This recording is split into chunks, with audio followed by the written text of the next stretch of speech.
진짜 뭐 쏠라쏠라 중국말 하는 그 남자들이 제 동생 맥을 보고 막 베일을 문지르고 막 이렇게 하더니 뭐라고 지금 말을 하는 거냐고 하니까 내 동생이 임신이래.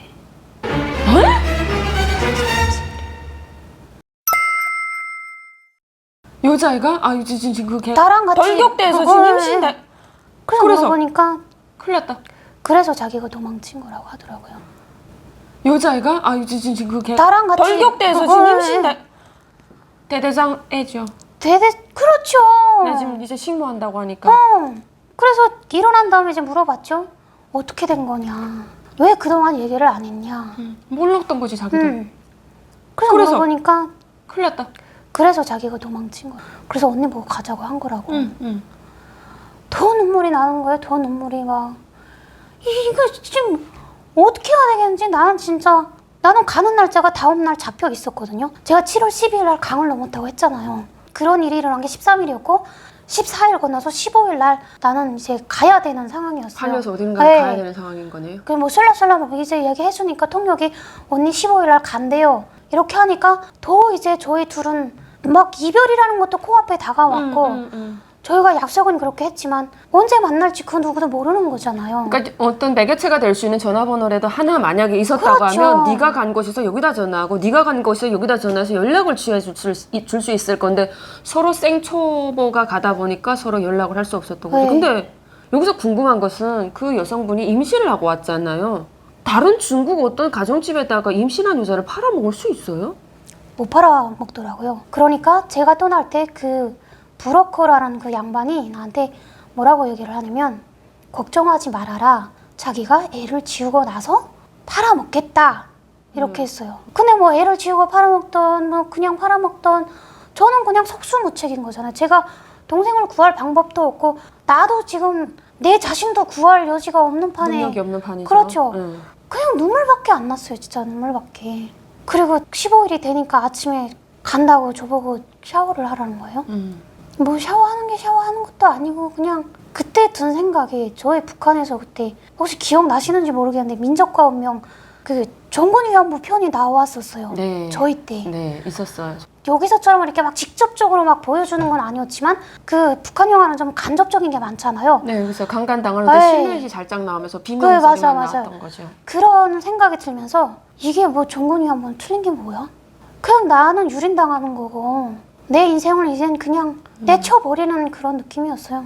더군다나 저는 북한에 결혼식 날짜까지 다 잡혀있던 상태에서 동선 따라 돌격대를 나온 거기 때문에 더 진짜 인생을 그냥 내동댕이 치는 느낌이었어요. 그리고 12시가 돼서 이제 좀 그때도 좀 깊은 막 오두막 같은 데였으니까 그래서 능선을 따라 이렇게 올라오는데 동생이 여기를 붙잡고 가지 말라고 막 이렇게 막 땡기는 거예요. 그러니까 브로커는 막 내 팔을 잡고 막 가야 된다고 막 이러고 그게 마지막 이별이었죠. 동생하고도. 그러니까 저는 이제 바로 그 길로 팔려가서 차 뒷좌석에 앉아서 이게 언니 남편이래 이러면서 통역애가 소개를 시켜줬는데 네, 시큼시큼한 농촌의 남자가 옆에 앉아서 희죽희죽 웃고 있더라고요. 얼굴 한 번도 못 봤는데 그냥 앉아서 웃고 있는 그냥 처음 본 사람이죠, 저는. 이게 이제 여기까지가 이제 탈북 스토리인 거죠. 그러면 여기서 본 외인데 그 판교에서 지금 같이 나왔단 말이죠. 돌격대 나와서 그렇죠. 지금 식모하던 그 동생, 은심이라는 그 동생을 남한에 들어와서 몇 년 살다가 중국에서 왔을 때 중국에서 들어온 사람이 있습니까? 라고 물어보셨나요? 제가 국정원에서 제일 먼저 물어봤어요. 저랑 성이 똑같거든요. 그리고 아버지들끼리 친구였어요. 그래서 최은심이라는 사람이 강원도 판교군 사람인데 있냐. 그러니까 국정원 선생님이 이제 알아보신다고 하더니 제가 아까 말씀드렸던 것처럼 1번 타자라 없다 라고 하시더라고요. 그러니까 중국에서 어떻게 됐는지 그 뒤에는 알 수 모르는 없는 일이다라는 거죠. 뭐 잘 어디로 중국에 가서 살거나 또 두 번째는 뭐 북송돼서 북한으로 나갔으면 네. 거기서 머물렀으면 다시 들어오지 않았던 거나 이렇게 추측이 됩니다. 자, 여기서 그러면 최하나 씨는 그렇게 해가지고 중국으로 온 거잖아요.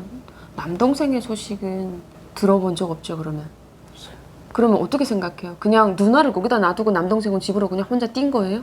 그렇죠. 이기적이게 혼자로 뛰어서 집에 갔거나 저는 남동생이 뭐 저처럼 탈북했다고 생각하지는 않거든요. 그렇지는 않았을 거예요. 남자들은 그때 거의 그런 그리고 또 그 해선역에서도 남자들은 거의 별로 잡지를 관심이 없죠. 않아요. 남자를 네. 어디다가 어떻게 하겠어요. 솔직한 말로 이게. 네.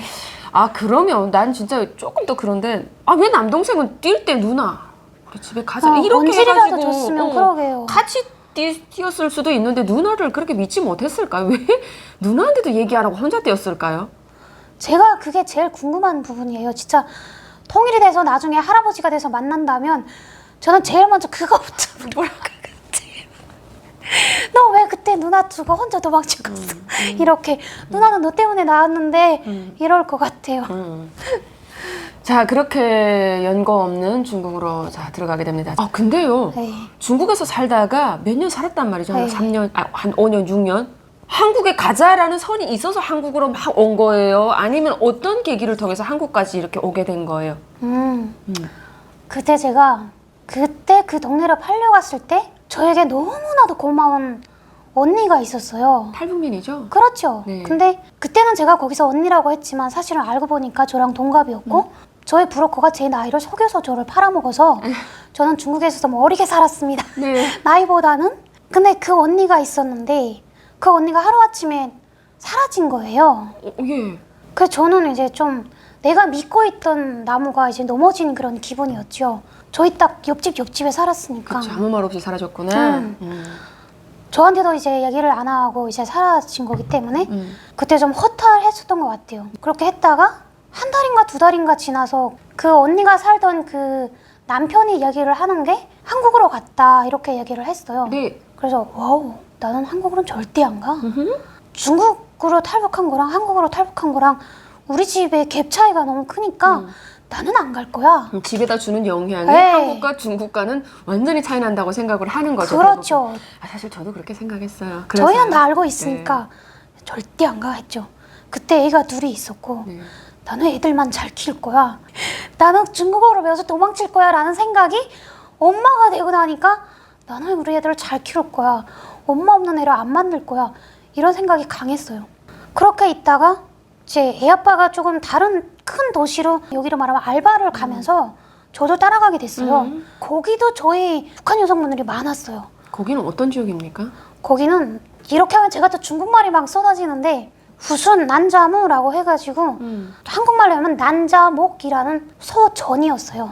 군보다 작은 예, 그런 그런 도시였는데 사람들이 이제 알바하러 많이 모였던 곳이었어요. 근데 왜 거기에도 또 그렇게 북한 사람들이 많았어요? 에 중국에 14억 인구가 살고 있는 그 거대한 대륙에 북한에서 조선민주주의 인민공화국에서 온 여성들이 살판치지 않는 데가 없다라고 대부분 이야기하는데 얼마나 많은 여성들이 이역만리를 떠돌고 있는지 사실 실감도 안 나고 본 적도 없어가지고 잘 모르겠지만 통계적으로 백만 몇십만이 될지 사실 저도 궁금하긴 합니다. 그래서요. 아마 아직 있을걸요? 그러니까 대부분 정말 아직까지도 중국에 많이 있는 걸로 알고 있습니다. 그래서 거기서 저희가 모인 게 또 6명이 모였어요. 네.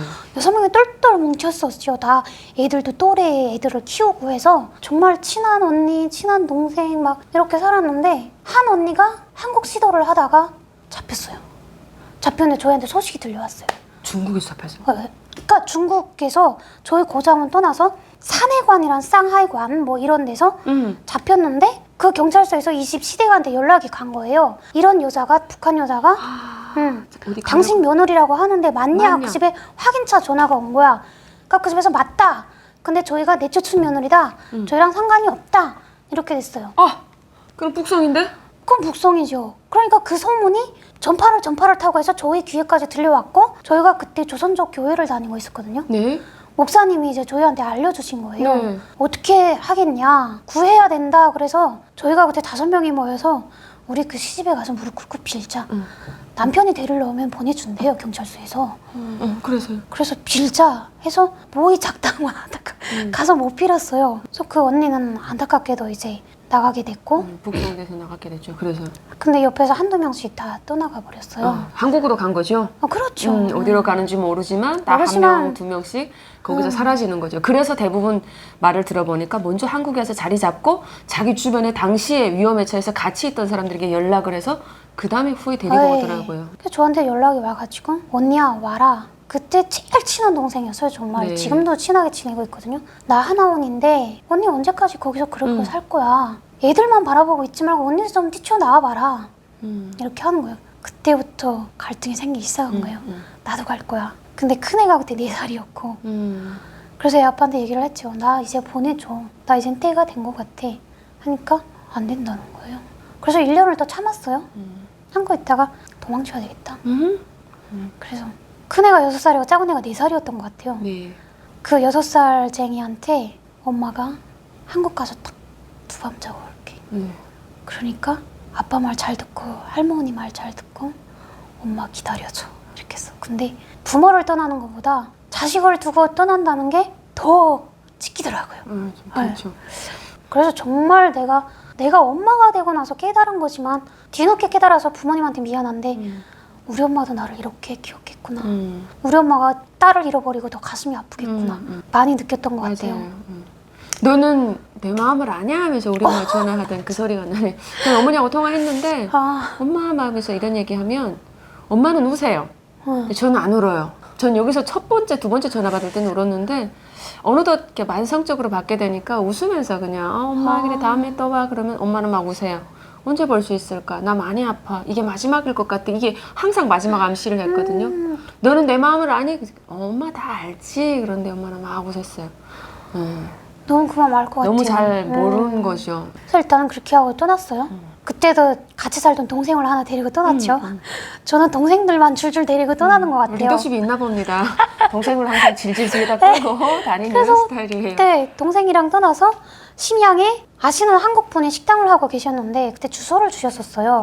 그리고 그분 손으로 제가 동생을 한 번 보낸 적이 있기 때문에 이제는 내가 가겠다라고 이제 찾아간 거죠.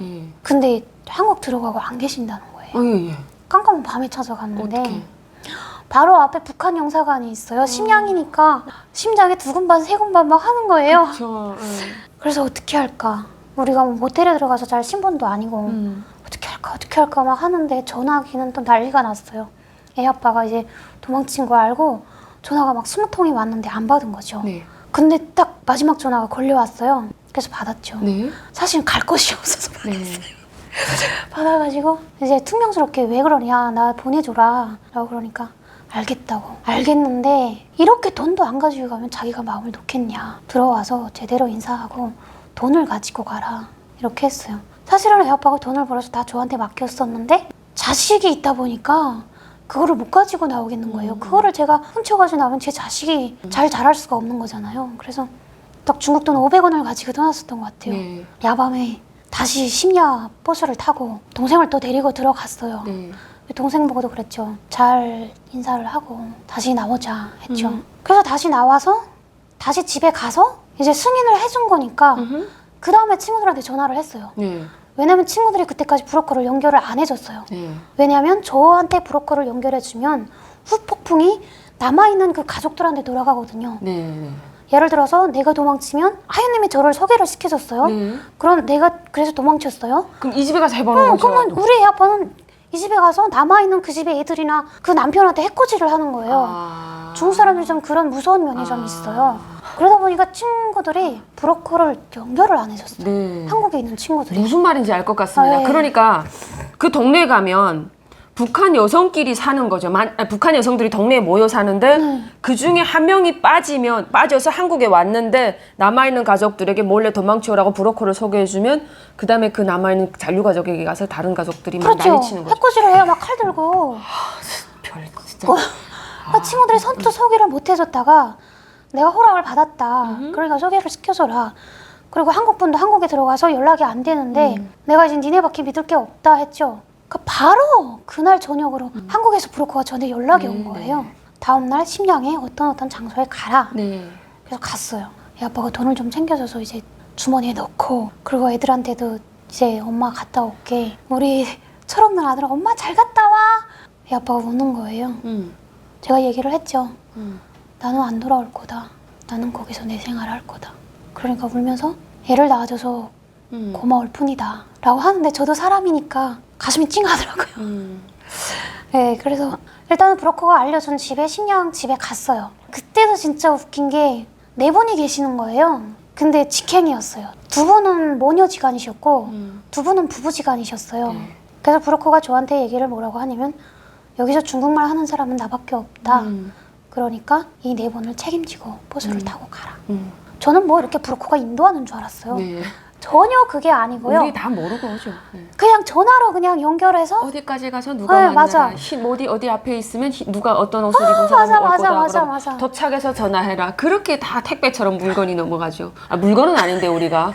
아니 그런 맞아요. 생각이 들더라고요. 택배를 넘기듯이 전화로 다 지령을 해가지고 에이. 전화 한 통이 있으니까 모든 게 이렇게 되더라고요. 그래서 표를 5장을 줬어요 저한테. 그래서 식량 터미널에 가서 중국은 또 땅덩어리가 높다 보니까 버스 자체가 여기서 뭐 부산에서 서울 가는 그런 식의 장거리가 아니라 딱 들어가면 정말 그 찾는 것도 너무 힘들더라고요. 저도 보니까. 맞아. 중국어 모르면 일단 안 돼. 네, 맞아요. 찾을 수도 없어. 에이. 중국어 모르면 어디 가서 줄 서야 되는지도 몰라. 맞아요. 언어가 안 되면 그 중국이라는 땅에서 탈북민들이 살기가 정말 어렵겠다라는 것을 이동을 하거나 뭐 타보면서 그런 거 많이 느꼈던 것 맞아요. 같아요. 그래서 똘똘한 사람은 언어가 좀 돼야 그 안에서도 어느 정도 다닐 수 있는 거예요. 맞아요. 그래서 그거를 2박 3일을 탔어요.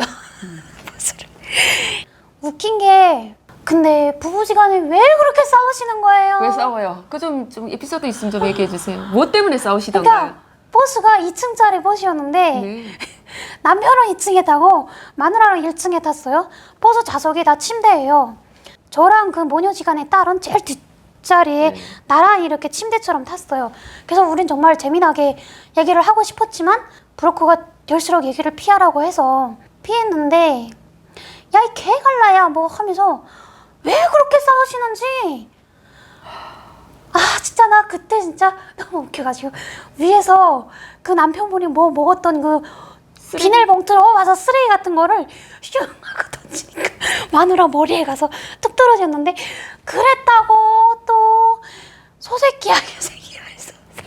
아유, 저는 몇 년 만에 그런 북한 말들을 처음 들어봐가지고 나 오는 길에도 생사를 걸고 지금 거기까지 오는 길에 그렇게 싸우시는 건. 그래 나는 지금 자식들을 두고 온 그 슬픔에 그리고 이거 가다가 잡힐 건지 안 잡힐 건지 긴장해서. 안전성도 보장이 안 되는데 왜 저렇게 싸우시는 거야? 그래서 좀 조용하라고 제가 그러셨거든요.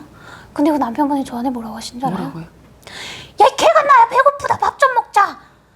제가 책임자잖아요.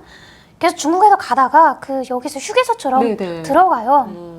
그럼 일단 거기 들어가서 밥을 먹어야 되는데 저는 이제 좀 불안감에 밥을 안 먹였던 거죠. 불안하죠. 그래서 휴게소 하나를 지나쳤어요. 그러니까 저한테 야 이 개갈라야 배고프다 밥 먹자 이러는 거예요. 그냥 어이가 없어서 이제 댓글을 안 하고 있었고 뒤에 그 따님분이 제 귀에다 언니 우리 저 둘이 버리고 가면 안 돼? 난 너무 무서워. 너무 무서운데 그래 내가 그럴까 하다가 야 그래도 사람이 어떻게 또 그렇게 하겠냐 이제 그렇게 했죠. 그래서 한 번은 휴게소에서 밥을 먹였어요. 밥을 먹이고 제가 뭐라고 말했냐면 여기 마당에서 기다려주세요. 제가 들어가서 중국말은 제가 하니까 제가 들어가서 포장해서 나올 테니까 또 중국은 버스에서 밥을 못 먹게 하더라고요. 그래서 땅바닥에 앉아서 저희가 밥을 잘하셨어요. 먹었는데 또 땅바닥에 앉아서 밥을 먹였다고. 야 이 개같나야 우리가 거지냐 소새끼냐 왜 땅바닥에 앉아서 밥을 먹이냐.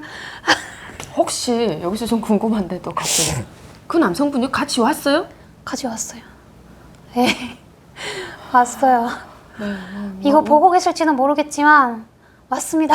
운 좋게 하여튼 그런 분도 네. 오시고 왔네요.